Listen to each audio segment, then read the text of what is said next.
Good morning all of you. आज की class को स्टार्ट करने के पहले मैं फिर से एक बार अपील कर रहा हूँ आप लोगों से कि अभी तक जो लोग भी हमारे कॉलेज के यूट्यूब चैनल से नहीं जुड़ पाए हैं उन तक आप लोग हमारे कॉलेज का जो यूट्यूब चैनल है शेयर कीजिए, ताकि वे स्टूडेंट्स भी जो अभी तक इस चैनल से दूर हैं इस चैनल से जुड़ सकें और जो भी सिलेबस को कंप्लीट कराया जा रहा है वो अपने सिलेबस को कंप्लीट करने का कार्य आसानी से कर सके। क्योंकि 1-2 महीने के अंदर आप लोगों का एग्जाम होने का संभावना जताया जा रहा है, तो कहीं ना कहीं प्रिपरेशन अभी से ही स्टार्ट हो जाना चाहिए और बहुत ही अच्छे तरीके से जो प्रिपरेशन होता है उस हिसाब से आप लोगों को पढ़ना होगा। तो आइए अब हम लोग आज क्लास में चलते हैं। तो आज का क्लास बीए फर्स्ट ईयर से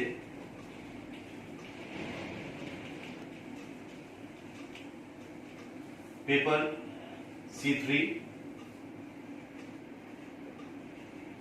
लर्निंग एंड टीचिंग अधिगम और शिक्षण पेपर C3 को हम लोग डिस्कस करेंगे। और आज की क्लास में एक नए टॉपिक को हम लोग डिस्कस करेंगे जिस टॉपिक का नाम है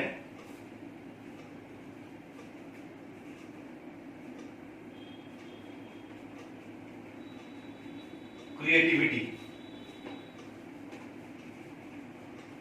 सृजनशीलता,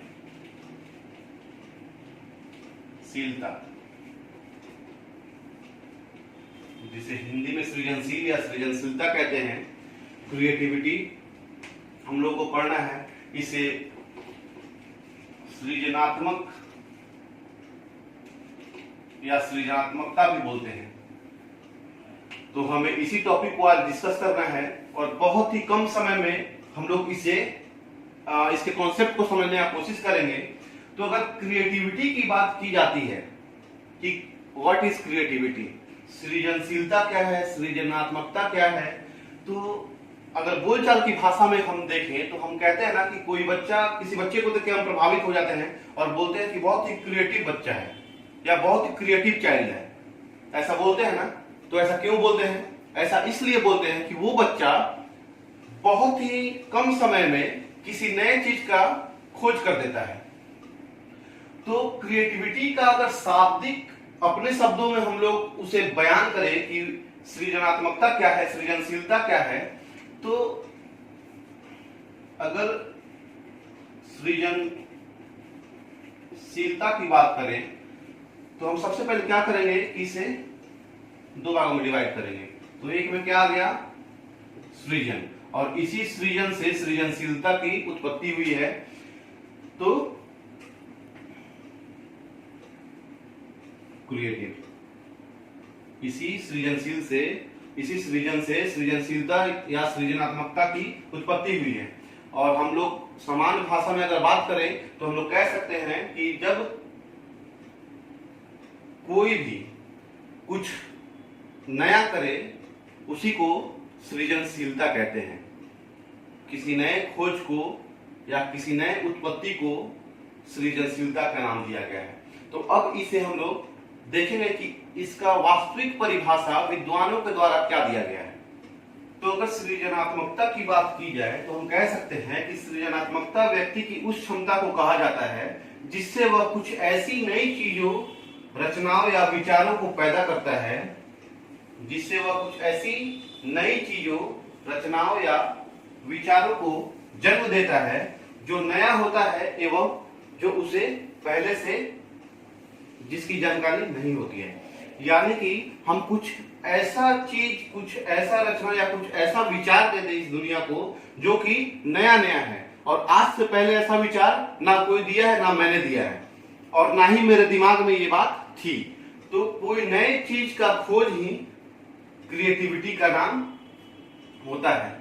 और अगर विद्वानों के मत को देखें तो ड्राइवडाल के अनुसार सृजनात्मकता व्यक्ति की वह योग्यता है, यानी कि जो सृजनात्मकता है वह व्यक्ति की वह कैपेसिटी है, वह क्षमता है, वह योग्यता है जिसके द्वारा वह उन वस्तुओं या विचारों का उत्पादन करता है, मतलब कि जिनके द्वारा वह व्यक्ति कुछ ऐसा प्रोडक्शन कर देगा जो अनिवार्य रूप से नया है, यानी कि जो एकदम नया नया है और आज के पहले वैसा कुछ नहीं हुआ है।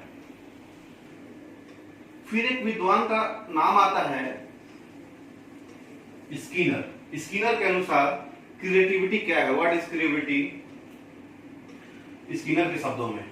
तो स्किनर के अनुसार, स्किनर बोलते हैं कि सृजनात्मक चिंतन का अर्थ वह है जो नए क्षेत्र की खोज करता है। यानी कि स्किनर का ये मत है कि सृजनात्मक चिंतन वह है जो किसी नए क्षेत्र का खोज करता है और नए निरीक्षण करता है और नई भविष्यवाणी करता है और लास्टली नए निष्कर्ष को निकालता है। यानी कि कुछ नया कंक्लूजन इस दुनिया को दे देता है, या कुछ नए क्षेत्र का खोज कर देता है, या कुछ नया निरीक्षण करता है, या कुछ नया भविष्यवाणी कर देगा इस दुनिया के ऊपर।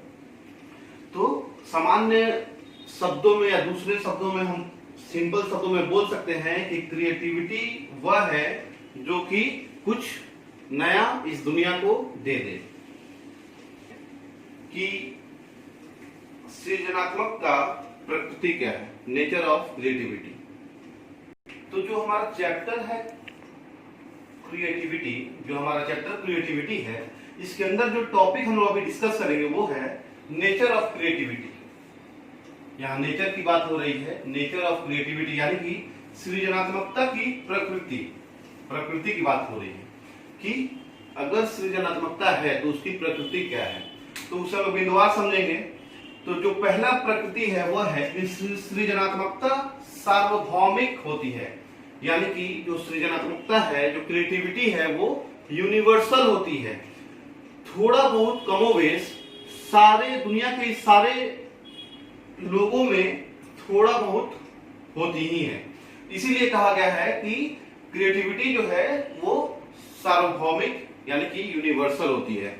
यानी कि जो क्रिएटिविटी का पैरामीटर है वो कम या बहुत ज्यादा या मध्यम।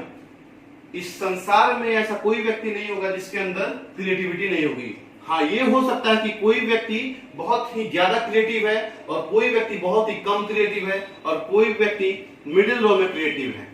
तो क्रिएटिविटी जो है सार्वभौमिक होती है। उसके बाद है सृजनात्मकता योग्यता प्रकृति प्रदत्त है। यानी कि जो सृजनात्मकता है और सृजनात्मकता की जो योग्यता है वो सभी लोगों के अंदर होती है, किंतु प्रशिक्षण या शिक्षण द्वारा, ट्रेनिंग देके या टीचिंग कराकर, मतलब प्रशिक्षण देकर या शिक्षा प्रदान करके जो ये क्रिएटिविटी की बात है उसको हम लोग डेवलप कर सकते हैं, उसको और भी ज्यादा विकसित कर सकते हैं। और जब विकसित कर देंगे तो वही बच्चा और भी ज्यादा क्या हो जाएगा, क्रिएटिव हो जाएगा, नया नया चीज सोचने लगेगा। अगर अभी के समय में कोई बच्चा अगर 40% सोच पा रहा है और अगर हम उसे प्रॉपर ट्रेनिंग दे दें या शिक्षा प्रदान कर दें उसके ऊपर, सृजनात्मकता के ऊपर, तो कहीं ना कहीं उस बच्चे का जो 40 का रेटिंग स्केल है वो बढ़ के 60-70 एकदम होना ही है। तो इसीलिए कहा गया है कि सृजनात्मकता जो है योग्यता प्रकृति प्रदत्त है, परंतु प्रशिक्षण या शिक्षा द्वारा उसे और भी विकसित किया जा सकता है। उसके बाद है कि सृजक वह व्यक्ति है, यानी कि जो क्रिएटिविटी की बात हो रही है इसमें उस व्यक्ति को दिया जा रहा है कि जो अपने अहम को, यानी जो अपने ईगो को, जो अपने एटीट्यूड को प्रकट करता है। यानी कि उसमें क्या होगा, जैसे अगर कोई बच्चा किसी चीज को डेवलप कर दिया, किसी चीज का खोज कर दिया, तो उसमें अहम की भावना होनी चाहिए। वह बोलेगा कि यह मेरी रचना है या ये मेरा किया हुआ है या इस समस्या का निदान मैंने किया है। तो जो अहम वाली बात है वो फीलिंग उसमें होनी चाहिए। उसके बाद है कि सृजनात्मक चिंतन बंधा हुआ चिंतन नहीं है। ये बात भी सही है कि जो क्रिएटिविटी का चिंतन है वो बंधा हुआ चिंतन नहीं है, वो बहुत ही विकसित रूप से उसमें चिंतन किया जाता है। तो जो सृजनात्मक चिंतन बंधा हुआ चिंतन नहीं है, ये बोला जा रहा है, वो इसलिए बोला जा रहा है क्योंकि इस चिंतन में जो क्रिएटिविटी की चिंतन है, जो हम लोग सोचते हैं, उसमें हम लोग लिमिटेड नहीं सोचते। उसमें हम लोगों के सोचने का जो नजरिया है वो बहुत सारे क्षेत्रों पे हो सकता है। और इसमें हम लोग संकुचित दिमाग से नहीं सोचते हैं कि अगर हम लोग संकुचित दिमाग से सोचने लगेंगे तो सृजनात्मकता की जो बात है ये पूरा होगी नहीं। उसके बाद है क्षेत्र अत्यंत व्यापक है। ये भी बात सही है कि जो क्रिएटिविटी का क्षेत्र है वो माइक्रो लेवल पे है, माइक्रो लेवल पे नहीं है, वो व्यापक रूप से है। क्योंकि जो क्रिएटिविटी का क्षेत्र है उसमें विभिन्न क्षेत्र शामिल होते हैं, जैसे इसमें वैज्ञानिक आविष्कार आते हैं, जैसे जो हमारे इसरो के मेंबर हैं उन्होंने जो चांद पे यान भेजने का काम किया है, चांद पे जो प्लेन भेजने का काम किया है, तो इसे वैज्ञानिक आविष्कार हम लोग मान सकते हैं। और इसी वैज्ञानिक आविष्कार में ये भी आएगा जो कोविड-19 का वैक्सीन खोजा जा रहा है वो भी इसी वैज्ञानिक आविष्कार में आएगा। फिर कविता कहानी, तो जैसे हरिवंश राय बच्चन या रामधारी सिंह दिनकर या कोई भी अभी के भी जो लेखक हैं, कोई कविता या कहानी को लिखते हैं, कोई नाटक, किसी नाटक को लिखते हैं जो नाटक आज से पहले कभी नहीं लिखा गया है और आज उसे नया नया लिखा जा रहा है, तो वो भी सृजनात्मकता में ही आता है। और उसके साथ साथ जो नृत्य संगीत या चित्रकला यानी कि जो नाच गान और चित्रकला यानी कि चित्र बनाने का काम, शिल्पकला यानी कि मूर्ति बनाने का काम, या राजनीतिक और सामाजिक संबंध बनाना, इस क्रिएटिविटी में राजनीतिक और सामाजिक संबंध भी शामिल है। उसका उदाहरण मैं देता हूं अभी। और इसलिए भी कहा गया है कि जो सृजनात्मकता का क्षेत्र है वो अत्यंत ही व्यापक है। अब हम आते हैं राजनीतिक और सामाजिक संबंध पे।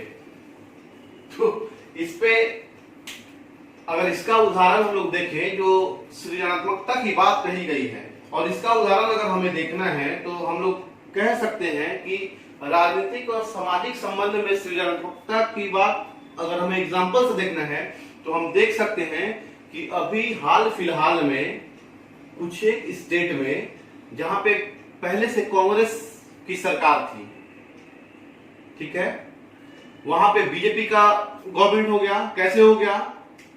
क्योंकि गृह मंत्री जो होम मिनिस्टर थे और बीजेपी के तत्कालीन अध्यक्ष थे उस समय, उन्होंने राजनीतिक संबंध अपना मजबूत किया और किसी भी तरीके से अपने सरकार को वहां पे बनाने का काम किया। ठीक उसी प्रकार मुंबई विधानसभा चुनाव के दौरान मैंडेटरी तो था कि बीजेपी और शिवसेना बनाएं, लेकिन हुआ क्या? शिवसेना कांग्रेस के साथ मिलके नया गठबंधन बना के, और उसमें शरद पवार का भी पार्टी था, नया गठबंधन पहला बार बना के वहां पे सरकार बन गया और शिवसेना के मुख्यमंत्री बन गए, जो कि पहले बीजेपी के साथ खड़े हुआ करते थे। तो ये है क्रिएटिविटी, कुछ नया कर दिखाने का जुनून, कुछ नया खोज लेने का जुनून, इसे ही क्रिएटिविटी का नाम दिया गया है। उसके बाद है सृजनात्मकता आंशिक व पूर्ण दोनों हो सकता है। ये भी बात सही है कि सृजनात्मकता अगर हम किसी चीज की खोज कर रहे हैं तो ऐसा नहीं है कि एकदम 100% आप खोज लिए हैं उस चीज को। उसमें ये भी हो सकता है कि उस चीज को हम लोग आंशिक रूप से खोज पाए, या ये भी हो सकता है कि उस चीज को पाने में हम लोग 100% सफल हो जाएं।